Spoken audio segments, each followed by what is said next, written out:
Hey everybody, welcome to the Dungeoncast. I'm Brian. And I'm Will. This is the podcast where we talk about everything Dungeons & Dragons, from coy chimeras to careful casting. And today we're talking about making a villain.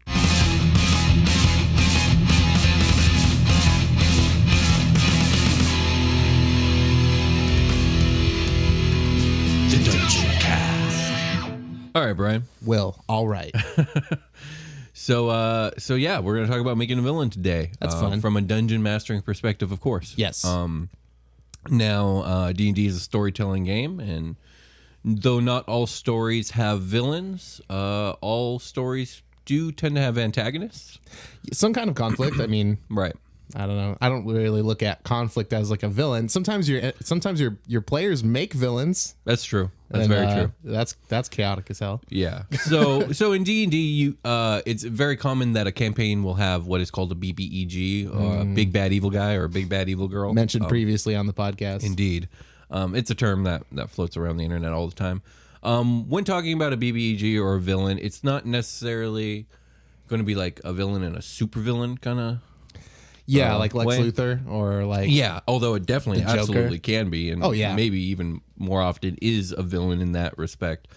But we're just generally talking about the antagonist of the campaign, like the person or thing or conflict that is in opposition of your players. That is your BBEG. Right. I love the bad guys from Pokemon. They're like they're like boring and interesting at the same time almost. Yeah. Like what's the one from Sun and Moon? Not Sun and Moon, X and Y. X and Y. Oh, Lysander. Lysander. He's like the most interesting of them, and also the most like just plain ass. Like, I'm not a big fan of Team Flare, although I am a big fan of the X and Y games. But okay, let's back to crafting a villain for your campaign. I always start with my villain. I think I said this in a previous episode. When I'm coming up with a campaign idea, I usually, for some reason, start with the villain and then craft a campaign around that villain. So you're starting with the campaign's conflict and building around that, pretty much. Kinda, yeah. I think what it is like I start with. Usually the way I approach a campaign is like the bad things are going to happen regardless of the players. Right. So I set that in motion. I make all the plans. I role play. I flesh out the villain. And then when the players are done making their characters, we all sit down at the table, we start going. And now they're in that world where the bad thing's going to happen. Yeah, it's like, well, they could be dicking around, like digging holes or searching for whatever, like this rare ore in this mountain or whatever. But like the dragon is still going to come and burn down this fucking town, whether they went there like they were supposed to, quote unquote, or not. Exactly. That's Yeah. exactly right. And it's just kind of like, let's see how they react. I like, there's some friends at the table stuff that does like, they have like clocks. The GM does. He'll set a clock, like a turn clock, and no matter what the players are doing, he's like, okay, I'm going to set this clock forward an hour, this clock forward an hour, and that means that somewhere else in the campaign world, something happened. Right. And it was like a trigger event. Okay. And no matter what happened with the players, this thing happened, and whether or not they're involved depends on if it alters the course of those events. Okay, I run my games very similar to that without the clock part. Like my players just don't know. I know, but they don't know. Yeah, you're gauging it like, know. oh, they spent 2 weeks doing this, and that amount of time it would have taken my bad guy to go do these terrible things in these places. Exactly. Okay. That's exactly right. So obviously when I start with my big bad evil guy, I have to make some pretty big decisions, like how big, how bad, how evil. How guy? how them? No, but like when I'm gonna say how guy, like what are they? Are they a god, a demon, a wizard, a warlord, a mob boss? Yeah, so it's really like a big bad evil them. You know, like not. It's just what is the focus? So right. So you figure out, is this campaign going to be dragons? Is it going to be giants? Is it going to be one dude? Is it going to be a bunch of fucking gnolls? Who knows? Well, yeah, who knows? I think the important thing when crafting your villain is to remember that your villain or your big bad evil guy is an individual with a story and a goal, and you need to know what both of those things are, and you need to understand them like to their fullest extent, right? Because then it's going to enhance your understanding of your villain as a person, your ability to role play them, and like the immersion that you can bring to this campaign. Yeah, like I want my bad guy to be like a human who's like bent on obtaining power. He wants like specific power. See the goal through in your mind and build the person you can build a person and then set their goal for them and then just like kind of play them like just to accomplish that goal. What is it exactly they would be doing and how are they finding their means to this end? Yeah, and by fleshing out their backstory and understanding who they are, you're going to be able to make their decisions better. Right. And it makes sense. It's just going to make this world feel realer. You have to remember that most villains, both in real life and in most fiction, tend to be protagonists of their own story. Yeah. To them, the Lysander. players are the antagonists. Yes. And because of this, you'll often find that good villains are often the ones that think that they are in the right, and then the best villains often are right in some sort of way. Yeah, maybe their like methods are what is evil about them, or like something in between. The end goal seems great. It's just whatever they're doing to get there is bad. Yeah, or conflicting, or it's conflicting, and like that's the thing. Like again, D&D is a storytelling game, and stories are supposed to bring up these questions. Yeah, these you philosophical ideas. Yeah, the black and white is good sometimes. Sometimes it's great. The gray area is where you're going to do a lot of exploring, and where your players are going to start asking questions about who they are. Yeah, absolutely. Like I like that in a bad guy. They make you question what you're doing. Exactly. Yeah, absolutely. And kind of speaking more on this, villains don't exist in a vacuum. Like they weren't born a villain necessarily. Yeah, there's not like the sphere of evil where they're just shitting out bad guys all the time. Or it could totally be that. Well, yeah, because that sounds pretty fun actually. But my point is, they don't exist as like in a Tiamat's vacuum. spawn pit. Yeah, like oh gosh. But I mean, like, why are they villains? Like, what are their motivations? Like, were they betrayed? Are they trying to get revenge? Are they a person who was disenfranchised to such a great degree that they've like now gone down this path that's led them to power and like trying to change the system, but in this real bad evil kind of way? Exactly. Are they really pissed off about the red tape of bureaucracy? And now they're trying to destroy the patriarchy. Sure, that. Yeah. Maybe a traumatic event, traumatic loss. Maybe they are just envious of something and they just want it. Greed, envy. I deserve power and wealth, and like this person took it from me, or like has it, and why not me? Yeah, motivation is important. Exactly. And sometimes, it's easy to fall into the tropes of like world domination, and that's cool. World domination is one I use very commonly, but it's how you get to that motivation, that kind of like the nuance of that is what makes it kind of fall out of the cliche. Yeah, like what is making this person want to dominate the whole damn world? Yeah. And like what makes them think they can? Like how powerful is this person? Exactly. thing? And that's back at it, like how big, how bad, how evil. Like I really like bad guys, or just, more like an entity. I mean, like it could be one entity, it could be like a faction. Mm-hmm. I kind of just like this this really detached, like a great old one kind of. Like I don't give a fuck about whatever's going on down here in the low levels. Like I have a thing that I'm doing and nothing else matters. Right. And it's just kind of this, like, it's like gravity almost. It's just like this force that's going to move through your campaign pretty much. Okay, so what you're talking about is kind of like a villain behind the villains kind of thing. I'm more like the zombie apocalypse or something like that. Or okay, I see what you mean. Or more like a force of nature. Fallout. Yeah, more like a force of nature, like a set of events, a circumstance. Yeah, because that's how I picture after our Great Olins episode. I pictured them more of like just this wave of bullshit coming through. Right. And like, Cthulhu has like a cult or whatever, but it's just this like accomplishing like, I guess there's more agency than that. Less agency than that is what I'm talking about now. Okay. So, yeah, like, I know what you're saying. Yeah, like zombies or like mindlessness or like just a force coming through. A plague. Like a force of nature that like you have no one to blame necessarily. Yeah, but it's something quantifiable that you can stop, and that's why it's like obtainable for the players. Yeah. And that is a good approach. Like I would call the concept of whatever it is you're throwing at the players to be their villain, their big bad evil guy. Yeah, that's so macro. Like world domination, like a world ending effect is very, very macro. Like absolutely. You do not, like, we're talking a lot lately about like small scale games and like getting into towns and stuff like that. I feel like a bad guy in town could be like a fucking horrible political leader or something like that. Oh yeah, you're just absolutely. trying to like uproot. Yeah, definitely. There can be multiple BBEGs throughout a campaign because like there can be whole different subsections of a group's kind of of play. You know, the first 5 levels could be like a year's worth of storytelling, and in this, it's like you said, it's just like a political dude in a small town in a region, and they never leave that region, but all this cool, crazy storytelling goes on. Right. And then the next level is like it moves on up into bigger, badder, crazier things. So yeah, you want to calibrate your villain to what's going on, definitely. So more on motivations, like after you figured out their motivations, you need to clearly define the goal of your villain, if they have a goal. In your case, what you're talking about with Force of Nature, there maybe there's not a goal, but there is like an end game. Yeah, there's a consequence. It's more like a consequence, like an effect that is going to disrupt, etc. Yeah, absolutely. But you need to have that defined in your mind, because the thing is, like in my opinion, the end goal of the villain should be a very real possibility. That's why he's going to be taken seriously. Exactly. This is for reals, guys. Yeah. And so because of that, you should know at the beginning, like, what is the end goal of the villain? Wealth and power, is that what they're after? Conquest, back to revenge, destroy the world, remake the world. That's another one you see, like, this world is so corrupted.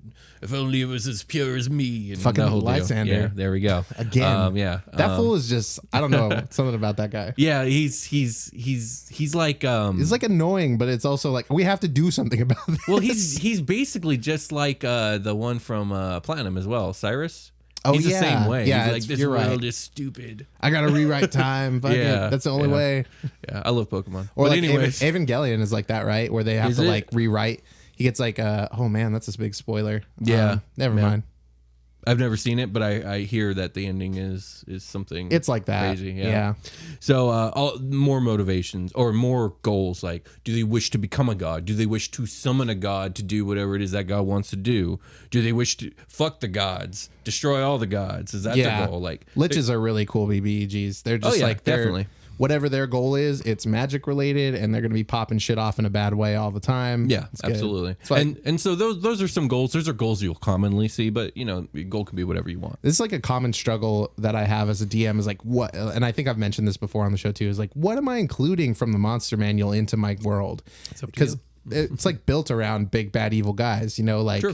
Is it the dragons? Is it the liches? Is it the government? Like what? And there's no stat block for the government, but you know what I'm saying? Yeah, the government CR52. Good fucking luck. CR, it's an 8 sideways. Oh shit, my bad. That's not an 8. That's too funny.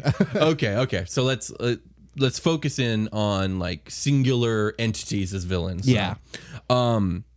So once you've made your villain and you got like the motivation and the backstory and the end goal and the plan, and like you got this really built up person, how do you introduce them to the story? Right. I think That's this difficult. It can be difficult, and there are different ways you can do it. I think the way you do it is important because you need to establish this person. Well, not always, but usually you want to establish your villain as a villain. You want your players to recognize, like, oh, this is, if not the villain, at least it is a villain. This is something we're going to have to deal with. Exactly. And so how and when you introduce your villain can be really important. So I wrote down a couple examples.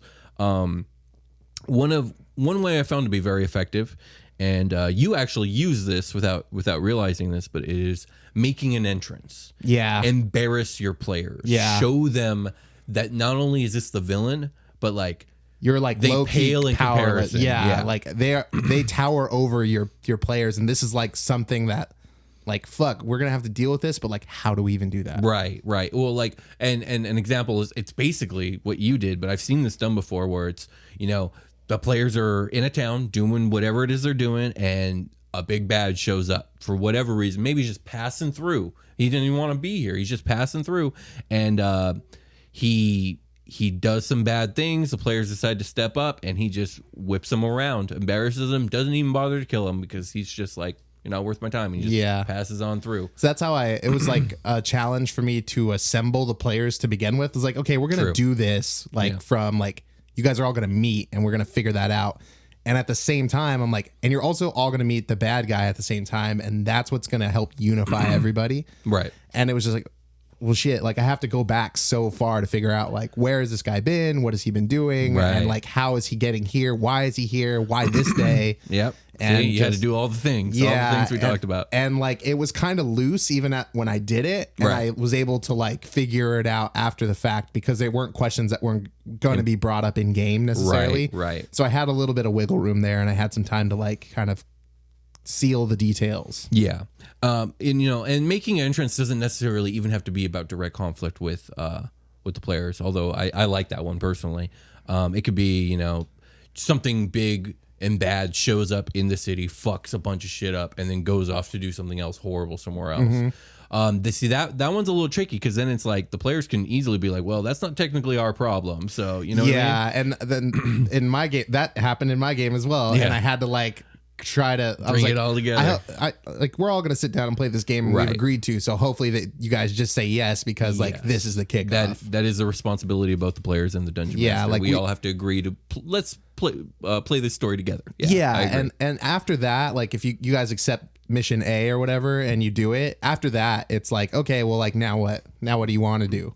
Right. So I gave you mission B, Yeah. and now the bad guy is kind of changed hands a little bit. Yeah. And not necessarily like it's like multiple big bad evil guys going on right now. That's true. Once you get the players invested in once the players have accepted the villain as their villain, Yeah. it's all downhill from there. It's real easy. Yeah. But the trick is getting them to accept the villain as their villain. Yeah, then And it's just dangling the carrot in front of them. Exactly. Making entrance really works if you really want to introduce your villain in episode 1, in your yeah. first session.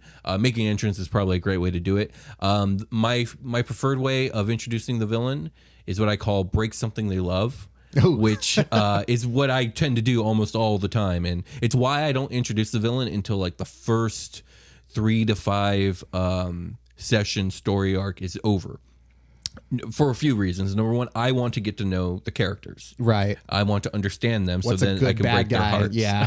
What's a good way to just fuck with them? Exactly. Number 2 is I want all the players to kind of bond with each other to a certain extent. I want them to become attached to each other, even if it's only in a very limited fashion. Yeah. And then third, and most importantly, is I want to provide something that that the 5 of them will have in common. I'm going to use our old campaign as an example. Okay. The city of Barron's Gate Okay. was the thing that I broke that you all basically had come to love to a certain extent. You all had you'd done a mission for the town. You'd gotten to know some of like the higher ups. Like you were a little bit invested in each other and a little bit invested in the gate itself, or not the gate, but the city itself. Yeah. And then I destroyed it. Right. And that was my way of, here's the villain and this is what he does. Yeah. And he stepped on something you liked. Yeah. And it Yeah. was like we got sent away and Yeah. we came back to this like, crap. Yeah, exactly. So Where are my parents? yeah, exactly. So for me, that's how I like to do it. I find it's very effective. Yeah, it was good. It was like, well, shit, like we got to do something about that. Yeah. And it was also like, what even is that? But we will. Right. There are other ways to introduce your villain. I mean, there's an infinite amount of ways how you want to do it.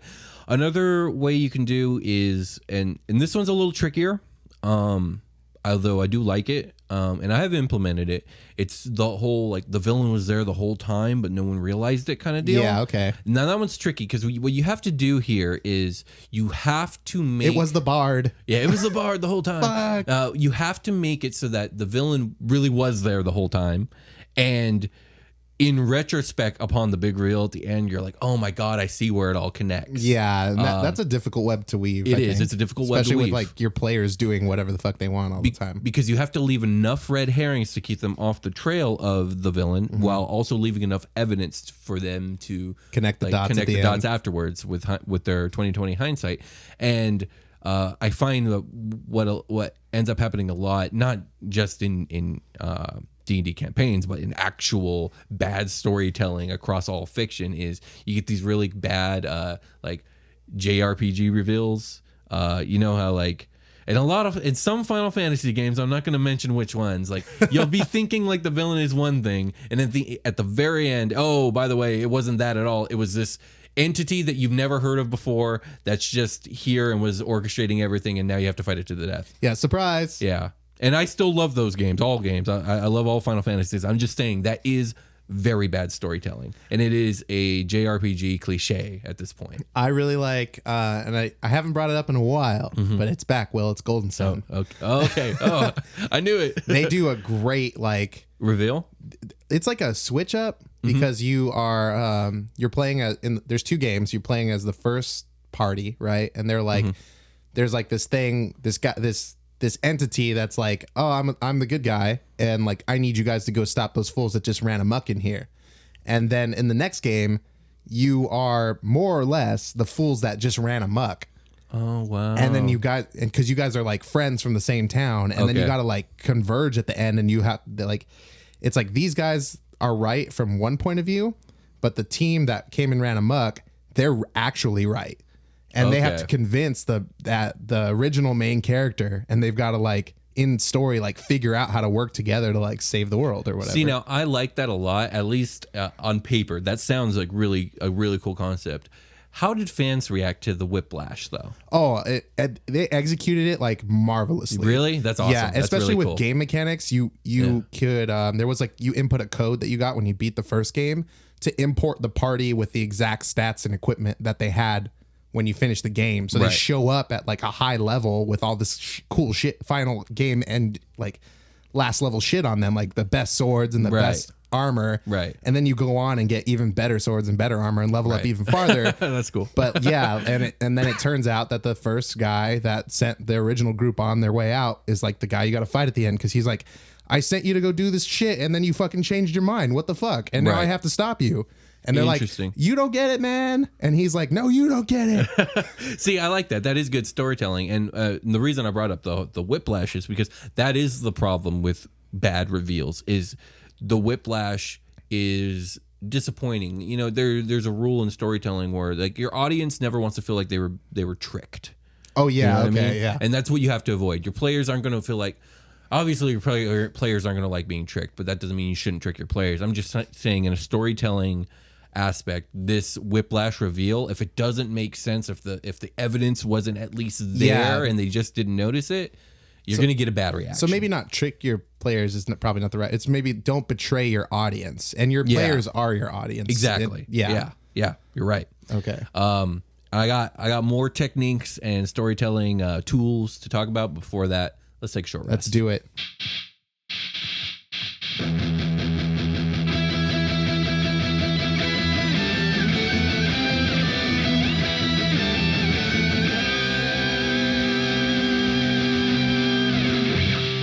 Hey everybody, welcome to the part of the show that it's the rest part. It's the part where we rest. It's the part where I drink my monster. And then we go back to the rest of the show. Yeah, that. Hey, we got a new Patreon person. It's Lil Raz. It's Lilrazz. Thank you for coming to Patreon. It's pretty cool. I'm actually going to do something. So Patreon got like a Snapchat sort of thing update on it. So we're going to start using that. Oh, dang. All right. So we're going to we use our phones to record YouTube. So after the show, I'm going to use it.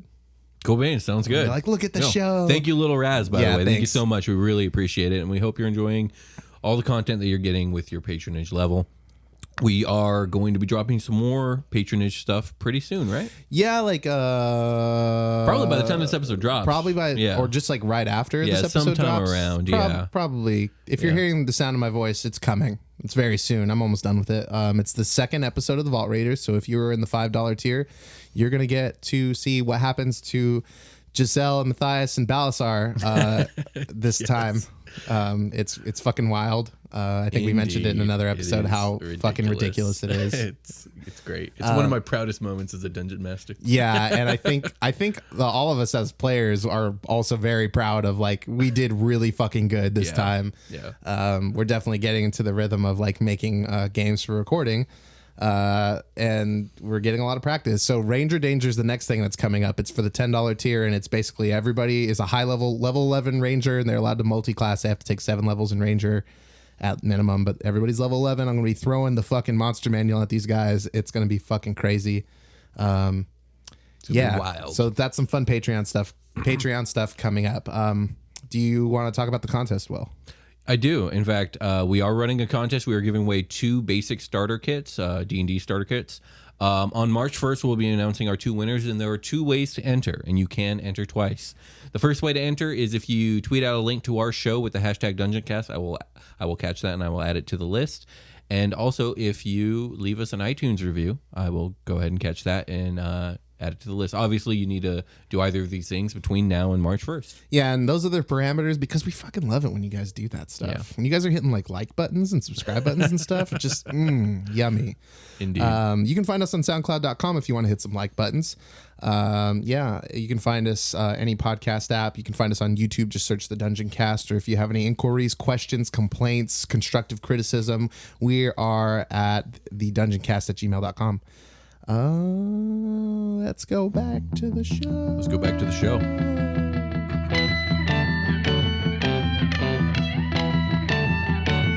back. Yeah, man. Will's about to hit you guys with some pro tips, sweet tricks, and even sweeter flips. Well, I'm going to try. For you. That's for you, don't too. Build it up. I'm like, dang. These are just things I do, and I hope they help. So, yeah, here's some storytelling techniques and tools that I find are very important. And I keep them in mind when I'm not just crafting the villain himself, but also just keeping these things in mind as the campaign's going on, as good storytelling techniques. The first one is one people have probably heard many times: show, don't tell. Yeah. Don't tell me, or don't tell your players how bad the villain is. Don't explain to them how they should fear the villain, or explain to them how bad the villain is, or how so evil. Yeah, he's just such a villain. You should just he's the villain now. He's a really bad Believe guy. It. So yeah, don't do that. You need to show them. You need to show the effects the villain is having on the things that they love. Yeah. Kind of goes back to what I was saying about break something they love. Show towns destroyed. Show people displaced. Show poverty. Show whatever it is the villain is doing that is bad for the world. Like, show the effects, even if you don't draw a direct line, but even if you haven't revealed your villain yet, and don't plan to for quite some time, show the effects of something going on so that the players know that something is amiss. Yeah, I mean, like a serial killer, they're evil because they are leaving a trail of bodies. Right. And there's a bunch of crime scenes and stuff. You know that your villain is the villain, but you need to convince your players that the villain is the villain, and that's their decision. Yeah. So, yeah, don't tell them that it's a villain. Show them. And that's, obviously you're going to sit down with your players and be like, what kind of game are we going to play? Or maybe you don't, but I mean, like, maybe you do, maybe you don't. If you want an antagonist, like an entity, a person running around like doing bad things, like, don't have your players build like the most chaotic neutral people ever that don't give a shit about anything forever. They're not going to chase the bad guy. That's going to be a bad time. So. Right. So the second point, and this is going to sound like it's in direct opposition of the first point, but it's really not. Sometimes less is more is my number 2 rule. And this is, okay, so oftentimes the imagination is a lot stronger than anything that you could possibly describe. So what you do is you don't necessarily describe the monster in a horror movie. I mean, look at all the best horror movies out there. Like, usually the monster is something that's never revealed. Yeah, signs up until the very end. Because as soon as it's quantified, it becomes less fearful. Yeah. So if you apply this to like the hows and whys of your villain, it can be very effective in evoking fear in your characters. Because if they see the effects of what's going on, but they don't understand who, or they don't understand why, or they don't understand how it's being done. Right. It could really strike fear into the players, because whatever it is they're imagining is causing this destruction is probably going to be ultimately worse than whatever it is. Right. And, eventually you will, of course, have to do a reveal. But like this buildup of fear throughout a campaign can be a very powerful tool in making your villain like even more intimidating, memorable, and villainous. Yeah, and it leads to great effect when your players finally start to tip the scales in their favor, and it's like, well, I'm overcoming this thing that it was racking my brain with, like, how are we going to do this? I can't even understand it. True, although there's something. Point number 5 also talks about that, but we're not at point number 5 right now. We're still on point number 2. There's another thing. Sorry for leapfrogging. No, that's good. That's something we're going to talk about. Another point on this, sometimes less is more. Another thing it does for you as a dungeon master is it keeps your villains safe, because your players are fucking dangerous and they kill things. Yeah, really. And it's very easy to underestimate them. So rather than have the moment where like you think your villain, like rather than put your villain in proximity to the players and risk damaging some of that mystique, if you keep the villain out of reach and mysterious and powerful, like you're both keeping him safe or her safe or it safe, and keeping your players in that kind of fearful state of like, oh my god. It gives you the finger on the trigger, so to speak. Exactly. Yeah, exactly. I'm always scared, like, if I build my combats lately, like how many D20s hitting 20 are going to kill this guy. That's a good metric to have. And then I go from there pretty much. That's interesting. And vice versa. I have never looked at it like that, but that's interesting. Because I was like, if this guy per player, okay, right? Yeah. Like if this bad guy, if they encounter it and if it has multi-attack and those 2 or 3 attacks are going to kill one guy, and if it hits all 3, that's bad. That's unbalanced. Yeah, that's not good. So I'm like, I have to count it like it's going to hit every single time. And then I usually get a good combat. Okay. I want to talk more about this towards the end of the episode because I have a section in my notes talking about mechanically building your villain because that's an important part of your villain. Yeah. Like, it's not all story. There are mechanics to this Eventually game. they're going to like have to get into it into the fray. So I want to get more into your process because I can already tell this is drastically different from what I do. Okay. So, but back to the storytelling points. Point number 3. Remind your players that the villain is a person.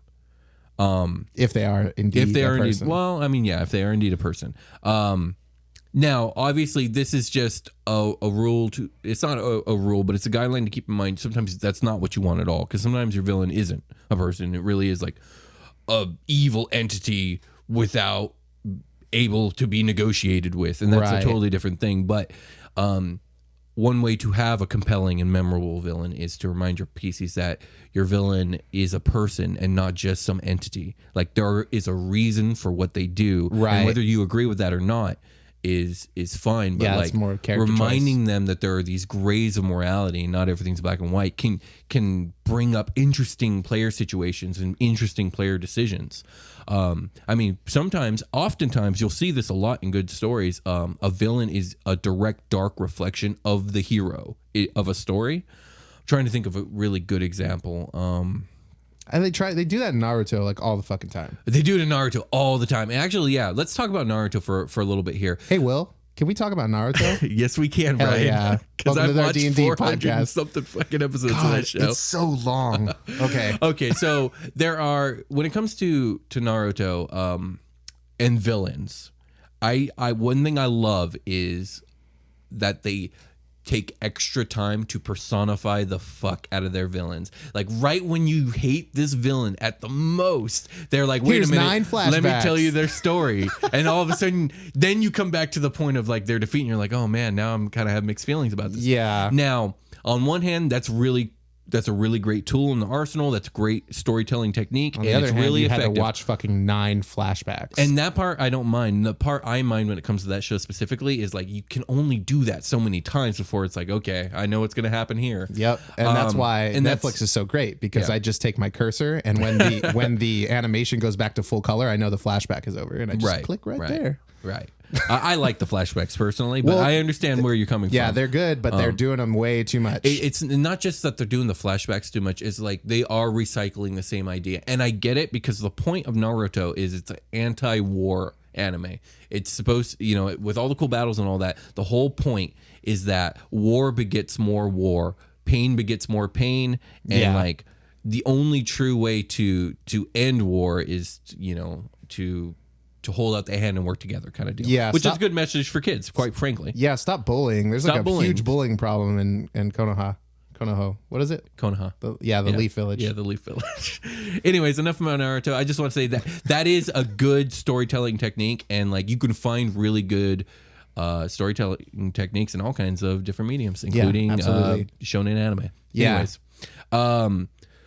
the point is often you want. Not often, but like it is a good tool for the villain to have qualities that the heroes can see in themselves. Mm-hmm. Make the villain relatable. It can cause some serious dramatic conflict because all of a sudden they maybe don't want to take this guy down. Yeah, in Dragon Ball Super, everything is a gray area because like nobody's got a goal worthy in my mind in that show right now, and like every character is just obsessed with power, right? And they are getting it. Okay, and like they're just all after this one piece of being the strongest. So that's where all the conflict is born from. Oh wow, that's pretty cool. I like that. Another piece on this, reminding the players that the villain's a person is, there's a trope called pet the dog moment. Okay. Basically, the premise is if you want your villain to be redeemable at somewhere in the story, show them either petting or caring for a weaker creature, like a dog, an animal. Maybe they take in a small child, like to show that like there's something human about this person. Yeah. Like maybe they're doing something bad, but they're not entirely vile. Yeah, they're not in the red all the way. It's just like that concept where we were talking about just a second ago. Like my methods might not be what you agree with, but I am going for some like greater purpose. Right. I'm trying to fix things. Yeah. This is what is necessary or whatever. And vice versa, there is a kick the dog moment, which kind of goes back to the show don't tell. That's horrible. An easy way, and they do this in movies, an easy way to make your audience hate a motherfucker is show them kicking a dog. Instant villain. Like, it's just the way Americans and people in the Western world are programmed. Like, you kick a dog, it's done. It's a tool they use in movies. Gosh. It's a tool they use in movies. So there it is. And you can use it. Have them kick an owl bear. I don't know. Yeah, something. Yeah. Maybe not an owl bear. Owl bears are cute. I like domestic owl bears. one, yeah. Yeah, and they're domesticated. Yeah. A lot of time. Anyways, moving on. Point number 4. Not all villains are evil. They can be wrong and villains, but sometimes they're quote unquote good. Villains can come from all alignments is what I'm trying to say. Like, not all villains are lawful, neutral, or chaotic evil. As long as it's sourcing some kind of conflict, I think it can classify. Yeah, I only wrote down 2 examples that came to mind. One, for example, a lawful good villain. It's possible. Well, I think it's possible. For example, a solar angel is just completely logically and philosophically convinced that this world is just, it's too corrupt. You can't even redeem it at this point. And you can even make him or her, the angel, somewhat right to a certain degree. And maybe the solar angel is like, so this is like a Gotham City kind of thing. Kind of a Gotham City kind of thing. And maybe the solar angel is like almost feels bad for the deity that they serve, or at least the over deity over the world, the good deity. And it's like the good deity can't even bring themselves to do what needs to be done because they're so good. They just can't do it. So I'll do it. I'll bring order. We're going to wipe out huge subsections of this planet. We're going to bring about like, we're going to reinforce the religion. We're going to do all these crazy changes. We're going to remake the world. Number 1, fuck that. Like, that dude's evil. He's about to kill millions of people. But the source of their motivations comes from this good place, this lawful ideal, this philosophical, logical through point. And it's questionable in its like foundations, but it's also like, you know, do your characters agree to some degree with what's going on? Yes, there does need to be change, but like, what are you doing, man? Yeah. So that's one example. That's a lawful good villain. A true neutral villain. I've seen this done in, as a matter of fact, the Forgotten Realms book, I saw this done. A true neutral villain, like an archdruid that wants to reset the world back to its pre-civilization state. It's not that he hates humans. It's just that he sees civilization destroying nature, and he thinks nature is superior and right, and like, let's go back to the origin point. He hates the main so there's like players like stacking up against him, but he mainly just hates like concrete and bricks and steel. Yeah, steel. Fuck mining. Fuck ancient Egypt. I'm gonna fuck up this dwarven mining camp right now. That.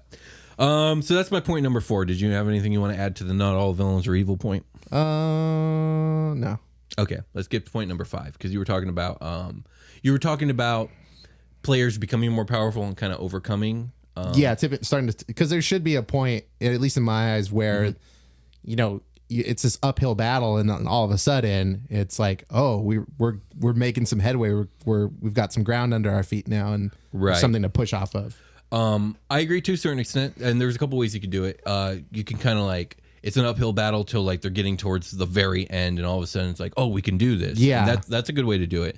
My preferred way is acts of 3, which is it's a storytelling technique that Brandon Sanderson uses, where there are 3 different climaxes, each one greater than the last, and like every time the players think they have an upper hand and things are going their way, suddenly something happens, and now they're actually in a worse position than they originally were. Shit, yeah. And then it's an uphill battle, and then finally, like, they got that resolved, then something happens, and now it's even worse than it was before the last 2 times, and then you get to your final climax.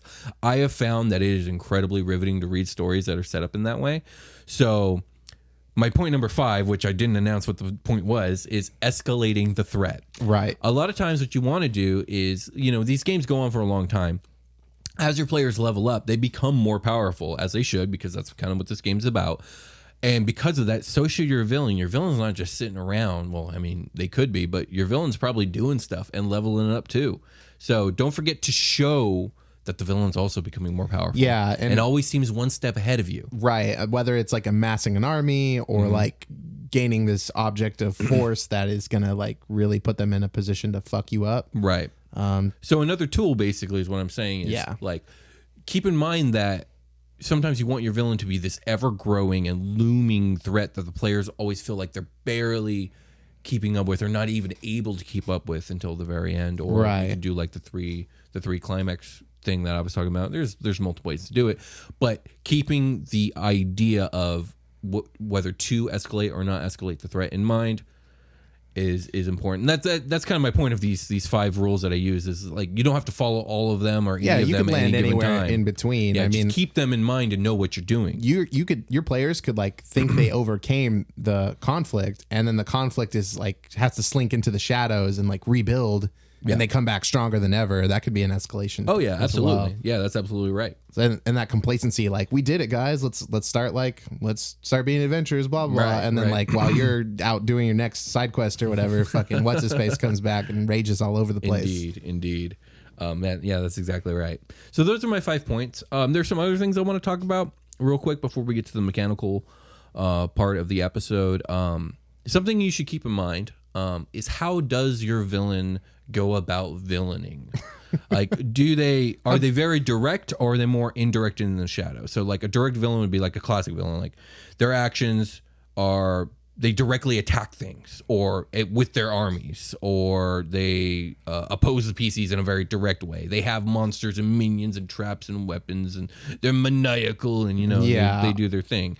All their weapons are pointed in the PC's direction, or at least at the things the PCs love. Yeah. Do the PCs love justice? Is Jack the Ripper running amok through your town and stabbing kidneys? Direct villain. Yeah, there you go. An indirect villain kind of has layers of deception. They have middlemen. They're often in the shadows, and their end goals often aren't clear. They're often hidden behind red herrings.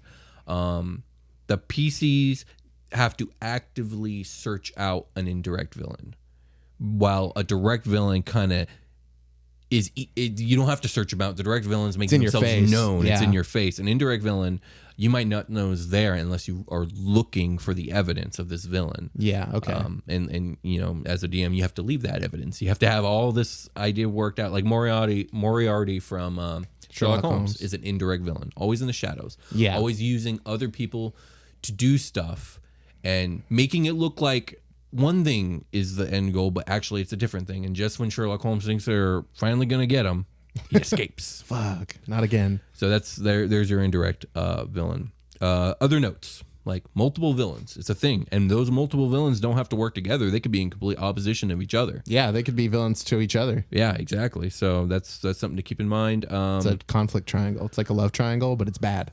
Right. Not that love triangles are good. It's a villain triangle. It's horrible. Yeah. We already kind of talked about the villain behind the villain thing, about the reveal and all that. Like, you got to be careful with it. Leave enough evidence, and also leave enough red herrings to keep them off the trail, kind of deal. Okay. Yeah. I like the idea of having like the main footman or like the right hand man of the real villain is the one that you're dealing with all the time, and you might not specifically know about the guy behind the Darth Vader Emperor kind of. Exactly. Yeah. And that's your villain behind the villain kind of deal. Like, you knew the Emperor was there. And yeah, you're right. That is kind of more what is being talked about here with the villain behind the villain. It's less like the villain was there the whole time, and more like, the Emperor's there, but like you're dealing with Darth Vader. Right. You're not concerned about the Emperor until the dude shows up and you're like, oh fuck. Yeah, and that's a great escalation point. It's like, Darth Vader is like fucking crazy to deal with all the time, and he's like he's the fucking boogeyman in those movies. Man. They do a great job with that. And you finally get to a point where like, okay, I'm ready to like face Darth Vader. Like Right. Luke Skywalker's like, okay, I'm ready to fight Vader. I have to beat Vader. It's like, well, there's another guy here. Yes. What are you doing hate about flow through you. Yeah, what are you doing about the guy that's telling you to let hate flow through All you? that has transpired has done so according to my design. And then you didn't even think about that. Yeah, no, absolutely. Like, say what you want about George Lucas and his Hate for Star Wars? his ham-fisted storytelling. Yeah. There are some key things about the original Star Wars trilogy that are just quintessential, simple, elegant storytelling. There's a lot very of fine. It's mostly show don't tell. They're leaving the things out that matter until it's time to show you them. Exactly. Like the Emperor. But they leave the evidence that you need to be there beforehand so that it makes sense. Yeah, like in Empire Strikes Back, where he's talking to the Emperor a little bit here and there, and it's just like, who the fuck is that? Yeah, like, exactly. I know, kind of. I get an idea that guy is evil as hell because he's in charge of this motherfucker. Indeed. The fucking and this boogie- motherfucker's been the villain the whole time. Yeah, and he's like, man, I like to talk about Darth Vader chasing Han Solo and Princess Leia through like that whole movie. How long is the timeline in that movie? Darth Vader's chasing those fools the entire time. Every scene they cut to with him is him.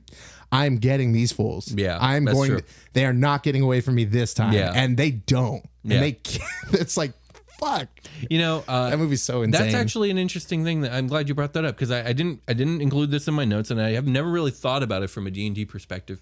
But introducing the villain, usually your players are chasing the villain, but what if it's the other way around? What if the players are on the run? Yeah. And they're trying to get away and Darth Vader's after their asses. That would be a pretty cool campaign concept. That's pretty much Star Yeah. Wars. Is And that's Star you run Wars, away you're right. from Darth Vader until the very end when you're ready to fucking take him down. Yeah. Cool beans. Yeah, I like All Darth right. Vader a lot. He's a good bad guy. Yeah. Oh, yeah. Absolutely. They kind of Quintessential. muck him up with the like. Oh, with telling his tale? Well, yeah, Beforehand? and like, well, the not in the main trilogy, but in the in like the side stories. Like, what's that video game with Star Killer? Oh, well, that's not even canon, but I yeah. know, but like, what do you? The Force Awakens? Yeah, they're just like really shaking the. Yeah. I the mean, dude, bird's the cage on whole that one. extended universe of Star Wars, like, It's a mess. this gets into the less is more idea. Yeah. When you start quantifying every single aspect of a universe, it starts becoming too convoluted. And, Right, because at the same time, you're also not. You're like, Yeah. you're quantifying it enough to make it convenient for the plot. Well, okay, I'm sure you've heard the phrase that like the truth is stranger than fiction. Yeah. Oftentimes, a lie is easier to swallow than the truth because the truth in real life, like life is so complex and convoluted that like things just seem uncannily weird or like, you know, like people can swallow a lie easier than the truth. And I think this is kind of where this applies. When you start quantifying every single aspect of the universe, it becomes too big, too convoluted, and too weird. It's like, it's too much. Oh, that was something I wanted to say earlier. When you're doing this like bad guy building and like it's also like a world building thing, you kind of need a world established for the bad guy to do bad things in. Right. And I found out with lots of RPGs that it's really a good thing to kind of leave blank spots and Right. that for you to fill in as you go. This is a collaborative storytelling game, and you need to leave a lot of room for your players to make some space. Right, exactly. Even if it's not their direct character space. And that's why knowing your bad guy is very critical, because with a new development in the story, you need to know how this person is or thing is going to react to that. Yeah, So, absolutely. you know, do your best, you know, because you're not always going to hit the mark with it making total sense, but like you can always make it make sense later. That's what's good about storytelling. Absolutely. Okay, let's get to the mechanically building your villain section.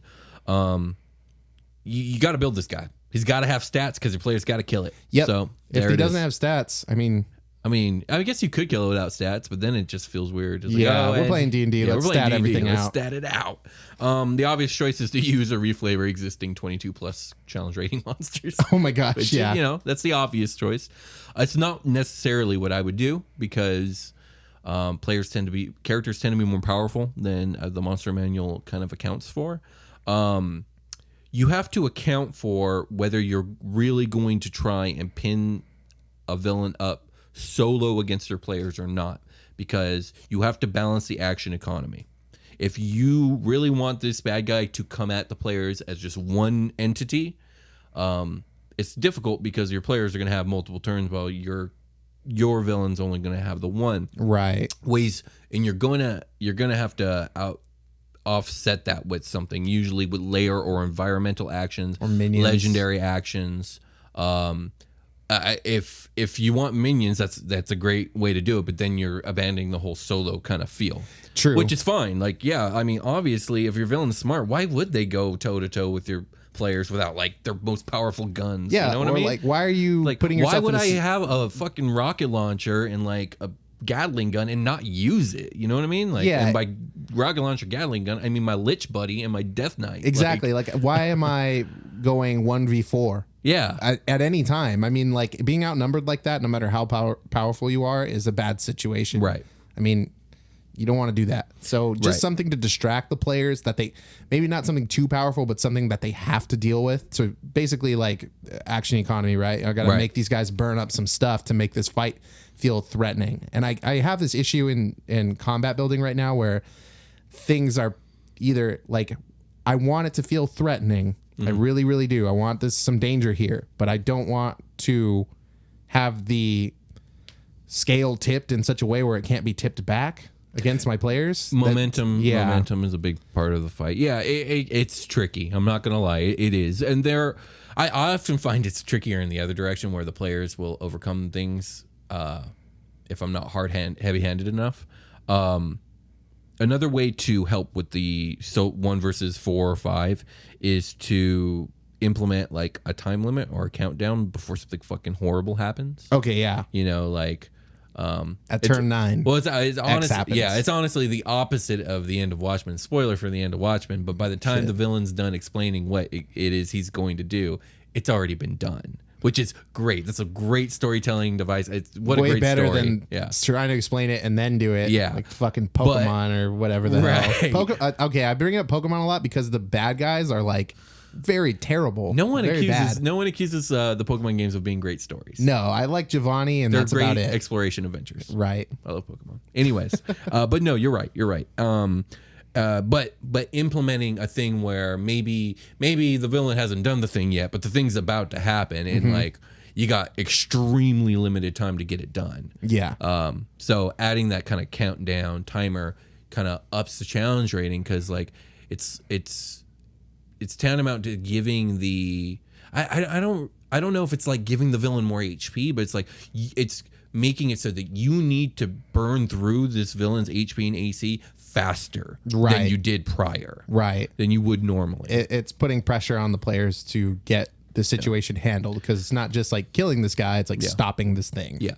Now another thing, besides all these mechanical things to enhance and better balance your encounter with this villain, and I think it doesn't get talked about enough, is you need to role play this fucking villain. They're a villain. Like, be clever, be ruthless. Don't pull punches. Like, do what this villain can do, and but be fair. Obviously, don't break the rules or fudge rules. Well, or a lot of like that is statting it out properly. Statting out properly, yeah, then you that's can true. Throw the full punch and not have to worry too much. I mean, you want it to be devastating. Yeah, but my point is, like, if you just took the cookie cutter lich out of the monster manual, like the arsenal of spells this dude has and legendary actions, like be clever with them, be ruthless, use the environment, like be smart, and you will instantly up the threat level of this entity than you would if you didn't do that. Yeah, I like tools like difficult terrain and stuff that like a bad guy will impose on players and stuff. Limit the movement, limit the action economy. Yeah. I think we've already kind of said this, but don't underestimate your PCs. The threat level should be real, and PCs are powerful. My last note is that most villains, or at least not all villains, rely on their physical and magical capabilities to challenge the PCs, but they challenge them in a psychological way too while they're fighting. Like, challenge their morality if like someone is like really into like their point of view about the whole situation. Tell them they ain't never gonna be shit. Take hostages. Offer sweet deals. Like, look, like work with me and like I'll give you this, and this. Like, fight dirty. Like, do whatever it takes to win from the villain standpoint, not from a DM standpoint. Right. As a DM, like you need to make sure that this is fair and balanced. But as the villain, but then make it fair and balanced. Step into the role play aspect and then do what you need to do. Exactly.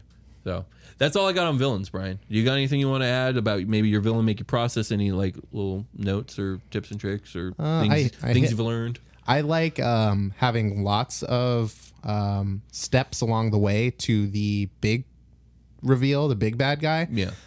Like henchmen are really cool. They give a lot of insight into the agency of the main villain. True. And they are at the same time their own entity that has their own agenda in some way, shape, or form. Not necessarily. Like they're not using the. They might have their own goals. We should do a Minions episode because Minions are people too. You're right. Yeah, Minions they have their own goals. Too. Yeah, you're right. So like in the Dark Tower, you have the Man in Black. Mm-hmm. He's got his own shit going on, and he's working for the big guy. But he's pretty much left to his own devices a lot of the time, as long as he's somewhat in line with like causing this like chaos and destruction. You're causing chaos and destruction, right? Yeah. So yeah, totally. Yeah. So I'm good, right? It says here in your metrics that your chaos and destruction have fallen a bit in the last quarter. I'm going to need you to bring that up before you keep eating people. That's not part of the game. So yeah, it's I think we should do a henchman's episode. Yeah, we should. I never even thought about that, but yeah, we totally should, and we will. Like how removed is your BBEG from their henchmen, etc. Where's the link, and like what are these guys doing down here at the bottom? That's something I'm exploring a lot right now. It's a lot of fun. Yeah, that's cool stuff. All right, well, with that, I think we're done, and we can call it a game. Let's call it a game. We'll talk to you guys later. Bye.